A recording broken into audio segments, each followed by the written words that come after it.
Olá pessoal, no vídeo anterior a gente viu as etapas de operação e as formas de onda do conversor buck-boost operando no modo de condução descontínua de corrente. Agora a gente vai ver como projetar esse conversor. Então a primeira coisa que a gente vai fazer aqui é uma análise do seu ganho estático. O seu ganho estático de tensão é a relação entre VO médio de saída com VO médio de entrada. Então em regime permanente a gente vai considerar que a tensão média no indutor é nula e a gente vai calcular essa média. Então a média é 1 sobre o período de chaveamento para fazer a média e a soma da tensão da primeira etapa, vezes o Dutch da primeira etapa, segunda etapa, vezes o Dutch da segunda, terceira etapa, Dutch da terceira. Acontece que VL na terceira etapa é nula, por isso aparece zero aqui. Isolando isso aqui, a gente vê que o nosso ganho estático de tensão, que é a relação entre VO médio e VI médio, é dado pelo Dutch da primeira etapa dividido pelo Dutch da segunda etapa. Então é importante vocês notarem aqui que esse ganho estático de tensão é diferente aqui no modo descontínuo. Lá no modo contínuo, ele depende apenas do valor do Dutch da primeira etapa. Aqui ele depende do Dutch da primeira etapa e do Dutch da segunda. A questão é que o valor desse D2 e também do D3 a gente não sabe ainda. Então, esse valor aqui a gente vai manipular para chegar nele. A gente vai fazer isso, então, analisando aqui a corrente média no diodo. Então, a gente sabe lá pela forma de onda da corrente no diodo, que a gente já viu no último vídeo. Vou puxar ela aqui. Forma de onda da corrente no diodo, então na primeira etapa é nulo, na terceira etapa é nulo, e aqui na segunda etapa é o próprio IL. Então, a corrente do diodo média é 1 sobre o período de chavamento vezes a área daquele triângulo. Então, é base vezes a altura dividido por 2, né? Então, 1/2 vezes a altura vezes a base. A base aqui, dessa forma, deixa eu botar ela aqui, fica melhor. Aqui. Essa base aqui é o próprio Dutch da segunda etapa vezes o período de chavamento, e esse valor aqui de pico, que é essa altura, é o próprio IL máximo.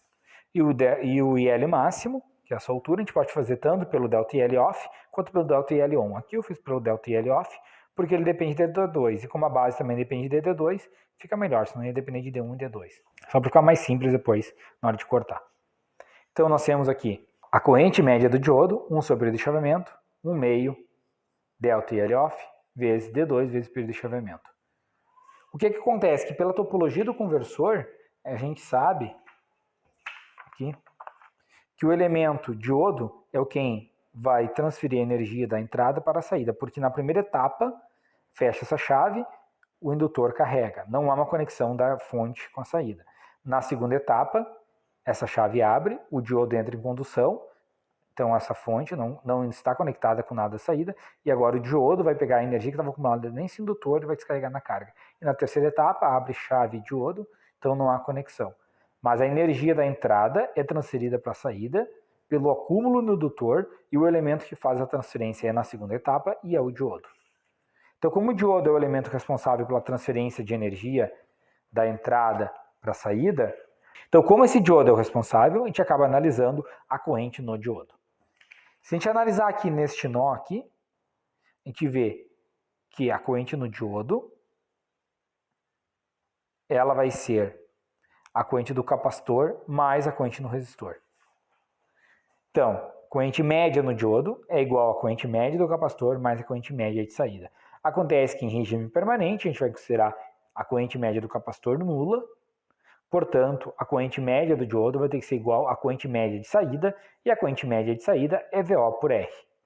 Então a gente sabe que D média é VO por R, a gente também sabe que D é essa expressão pela sua área. Igualando isso, a gente faz algumas substituições e a gente consegue aqui chegar numa equação para D2. No caso que ficou D2 ao quadrado, e a gente consegue então isolar de novo e chegar num D2, que vai ser igual a raiz de 2 vezes a indutância, vezes a frequência de chaveamento, dividido pela carga R. Então agora a gente achou uma expressão para calcular o valor do Dutch da segunda etapa. Agora a gente pode pegar esse valor de D2 e voltar lá no nosso ganho estático de tensão e substituir D2 aqui. Então o nosso ganho estático de tensão vai ser o Dutch da primeira dividido pela raiz de 2L vezes a frequência de chaveamento pela carga. O que nós temos que notar? Que essa equação é totalmente diferente lá do conversor operando no modo CCM. Lá no CCM dependia apenas do Dutch da primeira etapa. Aqui não depende, vai depender também da indutância, da frequência de chaveamento e da carga. Isso faz nós termos uma variação não linear entre entrada e saída. Outra questão é que a nossa tensão de saída vai depender também da sua carga, aqui o R. Ou seja, o buck boost operando no modo descontínuo não tem um comportamento de fonte de tensão na saída. A gente viu que isso para o buck descontínuo, para o boost descontínuo e agora para o buck boost descontínuo. Então, os três conversores que a gente viu até agora não têm esse comportamento de fonte de tensão na saída. Outro projeto que a gente tem que fazer, então, é projetar o Duty Cycle máximo. Então, a gente faz aquela questão que na condição crítica o nosso Duty da terceira etapa é nulo, que é quando a nossa corrente vai partir de zero, vai chegar ao máximo, vai vir a zero, e exatamente quando ela chegar em zero, ela já subiria de novo. Ou seja, no modo crítico, de parte de zero, vai ao máximo, e quando chegar no zero, já sobe de novo. Isso é o modo crítico, onde o Duty da terceira etapa é nulo. Então, na condição crítica, o nosso Duty da segunda etapa vai ser apenas 1 menos Duty 1, porque o nosso Duty 3 é igual a zero. Ou seja, a gente pode fazer que o quanto que o indutor carrega tem que ser menor ou igual ao quanto que ele descarrega.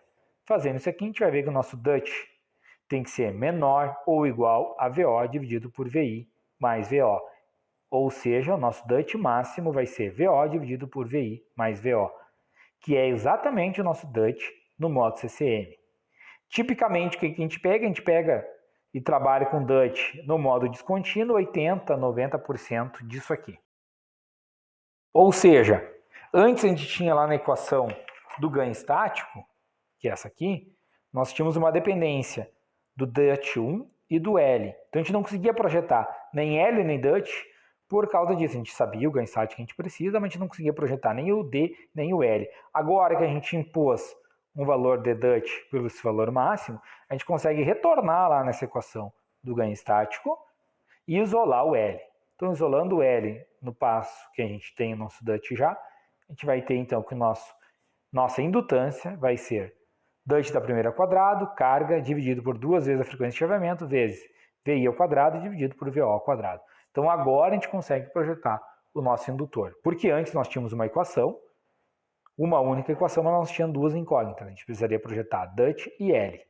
Então a gente poderia ter chutado L e calculado o Duty? Poderia. A gente poderia ter chutado um Duty? Poderia. O que a gente faz? A gente faz um chute controlado, fazendo aquele Duty máximo. Dessa maneira, então, a gente consegue chegar numa equação para projetar o L. O outro elemento que faltou para nós projetar agora é a capacitância. Então a gente analisa a forma de onda corrente no capacitor, a gente vê que nós temos uma área 1, área 2, área 3, área 4. Então, o quanto que esse capacitor carrega, que é a nossa área 2, tem que ser igual ao quanto que ele descarrega, que é a área 1, 3 e 4.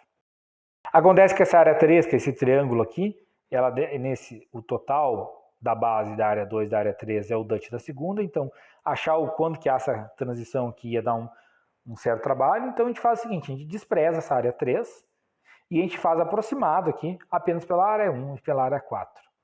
Então, nossa variação de carga é aproximadamente a área 1 mais a área 3, que é nossa base, Duty da primeira vezes o período de chaveamento, a nossa outra base, Duty da terceira vezes o período de chaveamento, e a nossa altura, que é VO por R.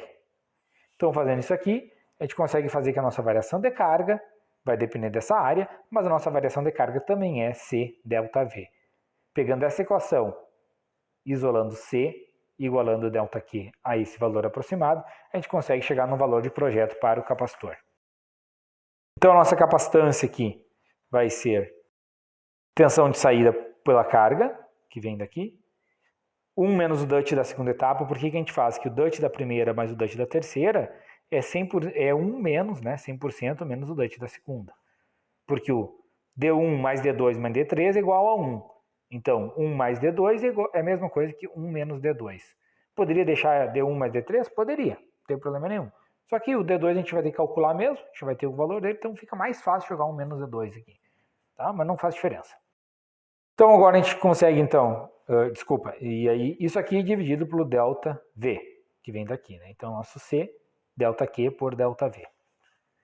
Então a gente manipula isso aqui, a gente consegue então agora, e substitui D2 pela equação que a gente já viu, a gente consegue então encontrar um valor, uma equação para projetar o capacitor, que depende da carga, da frequência de chaveamento, variação de tensão que a gente quer, valor médio da tensão, 1 menos o Duty da segunda etapa.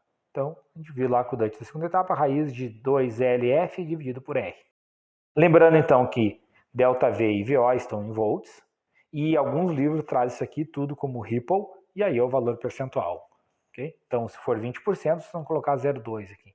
Se for 1%, 0,01.